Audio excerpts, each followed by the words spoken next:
High Sierra Miller's buzzer beater against UTSA ends the regular season and sets up a postseason rematch with the Roadrunners. Meanwhile, the women are already into the postseason and they're kicking it off with a win in the quarterfinal game. Whoa there, Tiara, don't knock yourself out. You're still dancing. There you go, put yourself back up there. In Fort Worth, Texas at Dickies Arena, the site of the AAC Conference Tournament for both the men's and women's teams. The men's team is prepping for their first conference tournament under Adam Fisher, and they're trying to do something Temple hasn't done since 2018. That's win a conference tournament game. I'm Sam Cavone alongside Kylie O'Connor. Coming up, I'll be breaking down the current AAC women's bracket with all sorts of upsets. Later on in the show, I will be scouting out the men's side with that UTSA matchup. Courts in Session is live and it starts right now.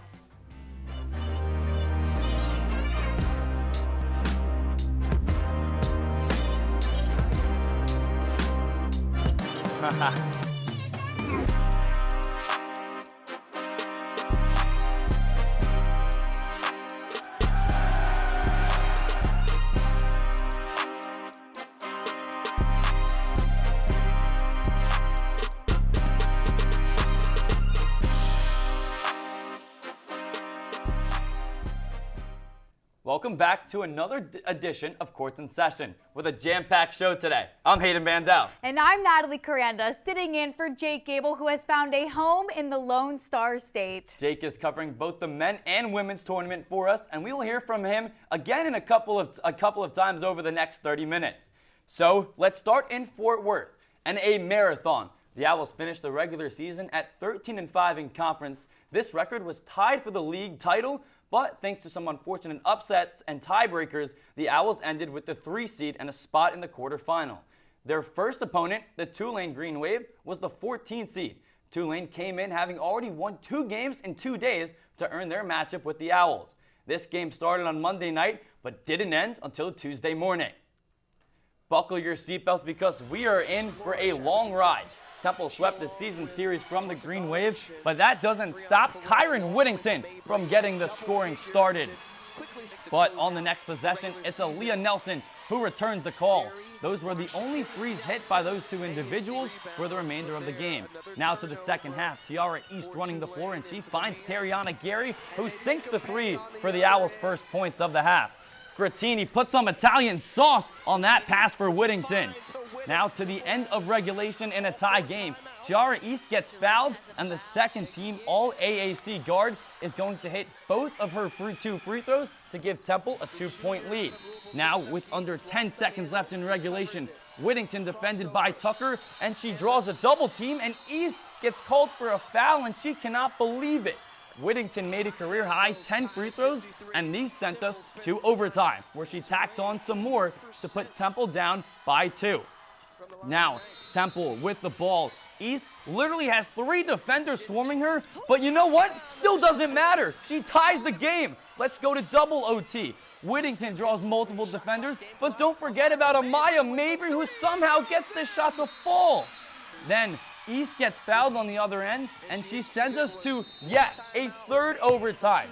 East had 12 of her 22 points after regulation, so of course the Owls are going to feed her again. She drives into the zone and hits the floater over Peru, and it gives the Owls the lead for good. This game went past midnight local time as the Owls hang on in a triple OT thriller, winning 76-72. Here are some facts for you to take a look at for the scoreboard. This turned into the longest postseason game in AAC history.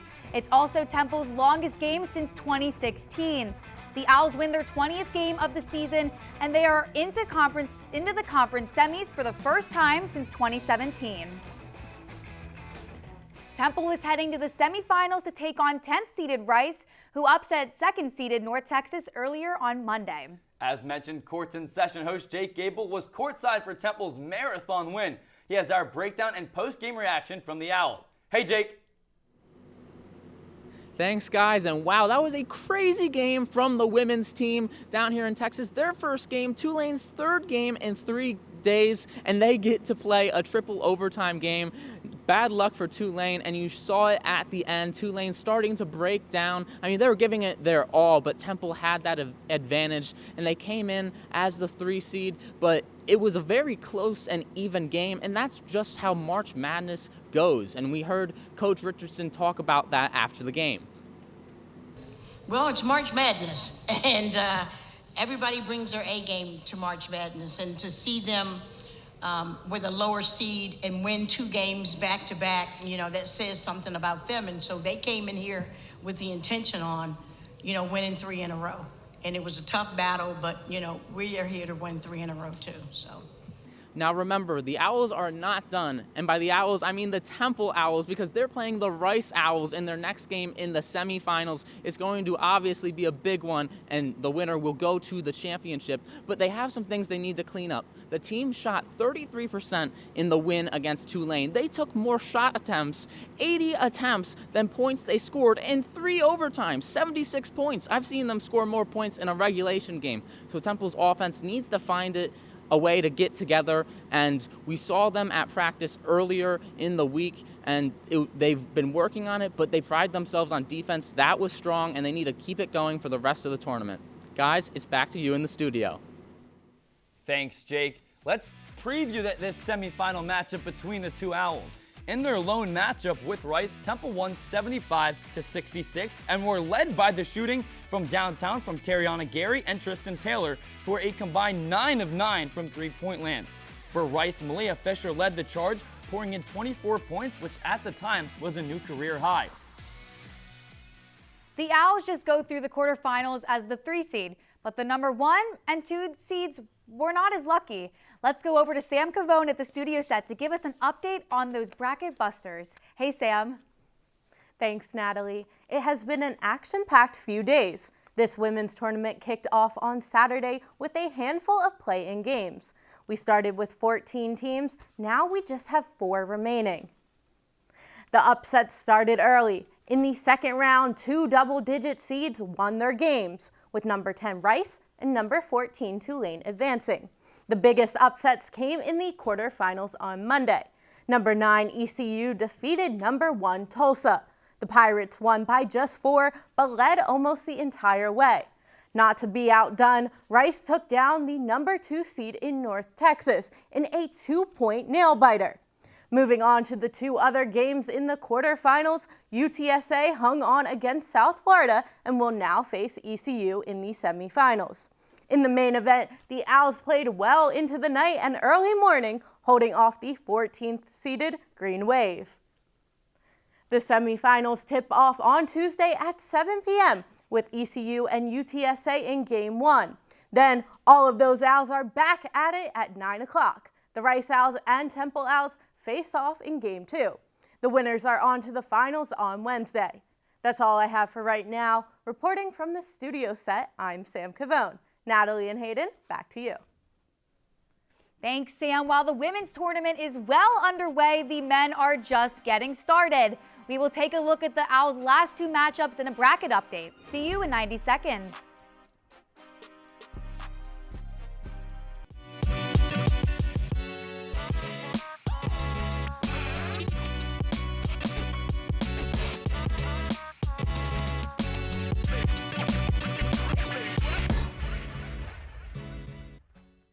It has been an interesting week for the men's team with more news coming off the court. Gambling watchdog company U.S. Integrity is looking at the Owls program after seeing unusual wagering activity. This became a very public issue after the Owls' point spread against UAB a week ago jumped from about minus 2.5 points to minus 6.5 points in a matter of days. According to the Temple News, U.S. Integrity has been monitoring Temple for a while. In a statement put out by the university, it says, quote, "We are aware of the social media post regarding the UAB game. We will review this reports thoroughly in accordance with university and NCAA policies. While we cannot comment any further at this time, we take this matter very seriously." Temple did confirm that the entire coaching staff, along with every player, did make the trip to Texas for the AAC Tournament. This game last Thursday against UAB is the one getting so much attention. The Owls were never in this one, however. Matteo Piccarelli gets fouled on his first three-point attempt and gets a second one to go without a foul to give the Owls an early 2-point advantage. Alejandro Vasquez grabs the board, and he's going to take it himself, or is he? He finds Eric Gaines, who throws it down. Gaines had his second career double-double. Shane Dezzoni running the floor now, and he's going to get it over to Sam Hoffman, who dumps it down low for Jalil White. Hoffman's second assist of the first half puts Temple back up by 2. Everyone seems to be touching the ball for UAB this possession. Javion Davis finds a cutting Christian Coleman, who takes one dribble and spins past Shane Dezzoni for the deuce. UAB had 44 points in the paint. It was all Blazers from that point out. An 18-4 run, and it only gets worse. Eric Gaines gains another assist as he finds Daniel Ortiz. Heisier Miller gets a screen from Steve Settle, and he uses the mismatch to drain the tray ball. However, Miller's streak of 11 straight games with double figures comes to an end. He just missed the Miller 12-pack. UAB having fun at this point. Gaines again finds the Axel, who throws down the Axel. The Owls fall to the Blazers 100-72.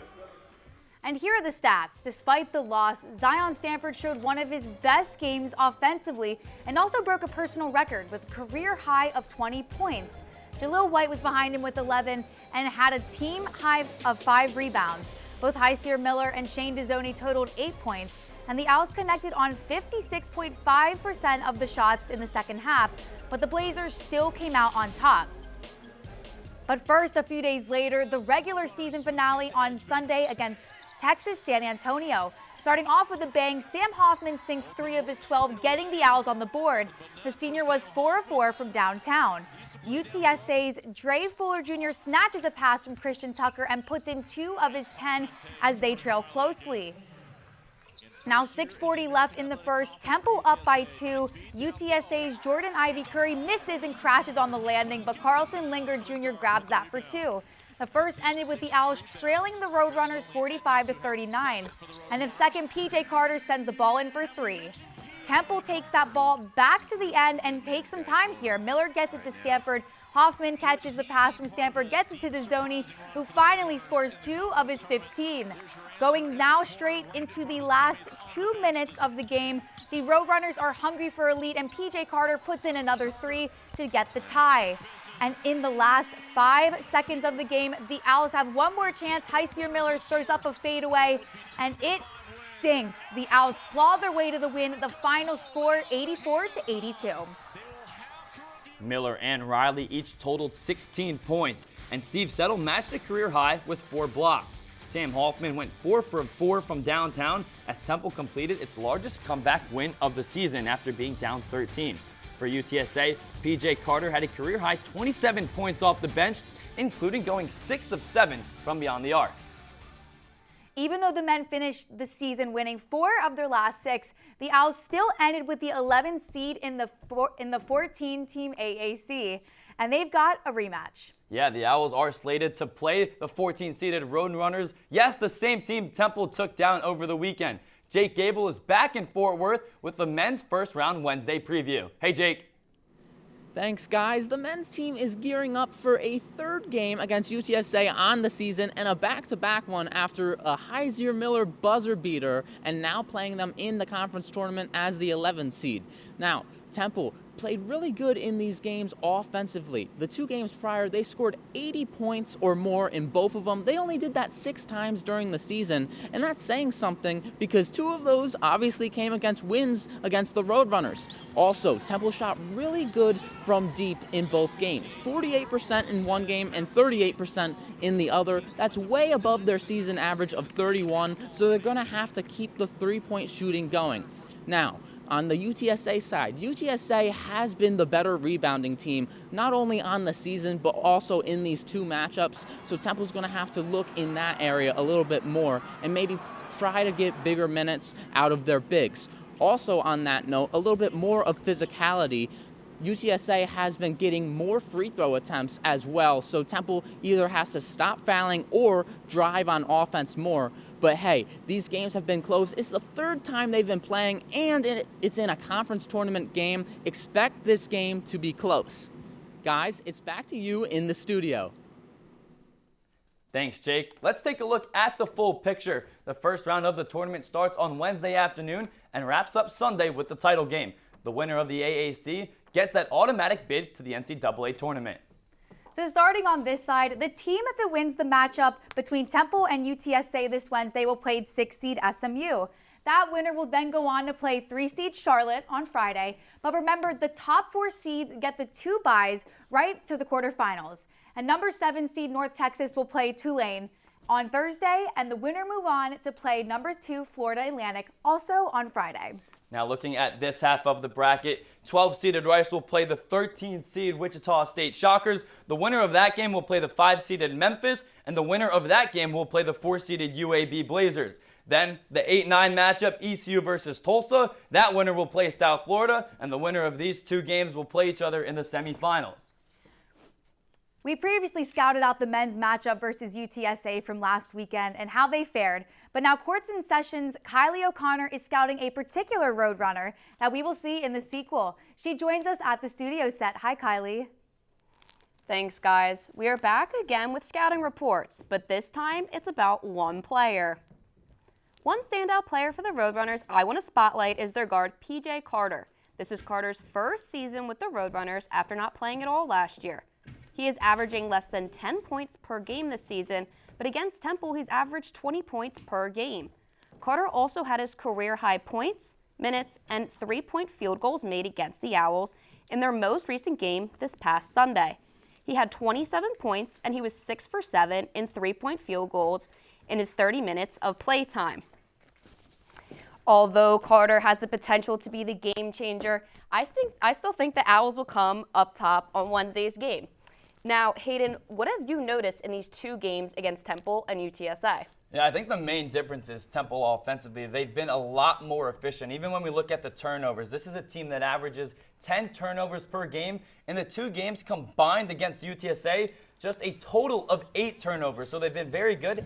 And also, they're not a good shooting team. Bottom 5 in terms of field goal percentage in the country. But against the Roadrunners, they're shooting it at a 46% clip. So they're doing very good in that aspect as well. And believe it or not, guys, in college basketball, it's almost easier to beat a team 3 times than it is in other sports.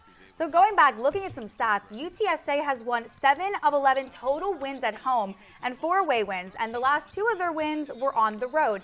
Temple also has won 7 of their 12 total wins at home, 5 away wins, and their last 3 were also on the road. So it's a competitive matchup, but I still think Temple can really pull it off if they dig deep and if they want it. Natalie, I agree with you. Also in their last game, they had a higher field goal percentage, 3-point percentage, and they had less turnovers than UTSA. In order to win their game on Wednesday, they have to do exactly that again. We'll see about that matchup on Wednesday. But for now, thanks for joining us. We have another break. Next up, we've got play breakdowns to help preview both the men's and women's games. Courts in Session will return in just 90 seconds. Welcome back to Courts in Session. Hayden and I each selected a play from earlier in the year to show you, to prepare you for the Owls' next few matchups. First, the men. Mine is the recent one that happened on Sunday against UTSA in Temple's regular season finale. Now you can play it here, and we're going to see Sam Hoffman. Watch him, and he's going to draw his defender to go that way. That's Trey Edmonds, and I don't know why Trey Edmonds is having his body come all the way this way, because Hoffman hasn't taken a shot from inside of the 3-point mark yet, and it just leaves him wide open. Not to mention, Hoffman was already 3 for 3 from beyond the arc, his only shots of the game. We see it again. Edmonds is just going to come right into the paint, doesn't have his eyes on Hoffman, and Hoffman drills the 3, 4 for 4 to give Temple a 3-point advantage with less than 2 minutes remaining.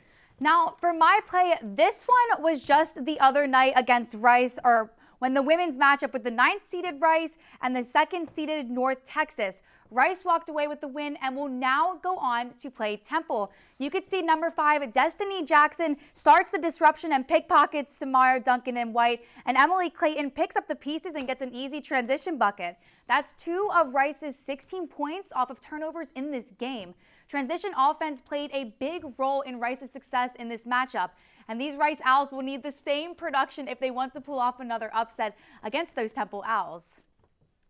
We are at our last break of the show, but on the other side, it's prediction time. All 5 of us will give our prediction as to who we think will win the American when Courts in Session returns.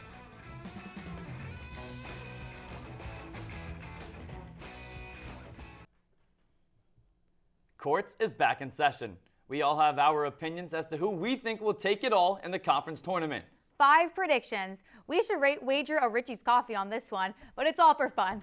Kylie and Sam will send it to you guys first. Let's hear who you got. Starting with the men, I'm going with FAU winning it all. FAU is on a 3-game winning streak and went 24-7 overall this season. They are also first in offense this season, averaging 83 points per game. Now, for the women, I have the Temple Owls winning it all. The Owls are 4th in offense and 2nd in defense on the season. They are the highest remaining seed. The biggest issue will be their legs. How will they bounce back from playing 3 overtimes on a Monday night? I'll start with the women. I'm taking the underdog 9th seed in ECU to win. The Pirates have already gotten to the semifinals by defeating the 8th and 1st seed respectively. Not to mention, Danae McNeil leads the conference in points. What can I say? I love an underdog story. I'm from Philly after all. Now moving on to the men, I have the number 6 seed SMU taking home the title. The Mustangs are 3rd in defense with game-changing shot blockers. SMU blocks an average of 5 shots per game. That's something to look for as they move their way through this tournament. For me, for the men, I have South Florida winning it all. There's a reason why they are that number 1 seed. They have the most balanced scoring attack in the conference, plus Miguel, Pryor, and Youngblood all average over 12 points per game. For the women, I'm going with Temple. In this matchup against Tulane, Tierra East really showed she could shine in big moments, putting up 22 points. I think the team elevates its play when she's in charge. Well, Natalie, you're new to the desk, but I have everything that you have. With the women, I have Diane Richardson taking her squad to the NCAA tournament again. She did it in her 2nd season at Towson. I expect her to do the same in her 2nd season on North Broad with this team and this squad, even after last year. Now, when we look at the men's side, again, South Florida, number 1 seed. This is a team that is going to be hungry. They need a win to the conference tournament, most likely to get into the NCAA tournament because of how bad they were playing in non-conference play. They're coming off of a loss, which could play into a good factor for them. Just 2 losses in regular season play, in conference play all year. I think that might even help them. And of course, how can I not mention Amir Abdur-Rahim, most likely going to win Coach of the Year in the American. They have just been a great story inside of college basketball all season long. I like South Florida to take it in the men's side. Jake, who do you have? For the men, I'm going with the South Florida Bulls. They dominated all season in conference play, and I think they're going to do the same thing in the tournament and make their way all the way to March Madness as a decent seed. Now, on to the women's. I'm going with our very own Temple Owls. I mean, they just won a triple overtime game. Think of the adversity they just overcame there, and they are also just a very good team on paper, and I think they're really locked in to this tournament. I have the Owls. Well, Jake, even though Natalie replaced you on the desk, you guys still have the same teams winning as well. I guess you guys fit the page pretty well. I guess so. Jake, thank you very much. Some of these predictions will be settled by the time we are back on Thursday. Our Sports Update returns with Michael Merville and Meg Doyle back on the desk, where you can expect to hear AAC tournament updates and results, along with news on the lacrosse team and gymnastics. You can catch it live at noon on TUTV. Well, Hayden and I weren't cool enough to be invited to Texas, but it was great keeping Jake's seat warm while he is away. Natalie, always a pleasure. Also, a special shout out to Kylie Haberstraw, who filled in today for our producer, Jacob Smedley, who's also down in Texas. Again, we're not cool enough. For Natalie, I'm Hayden Bandel. That's been Courts in Session. Thanks for watching, everyone, and have a great day.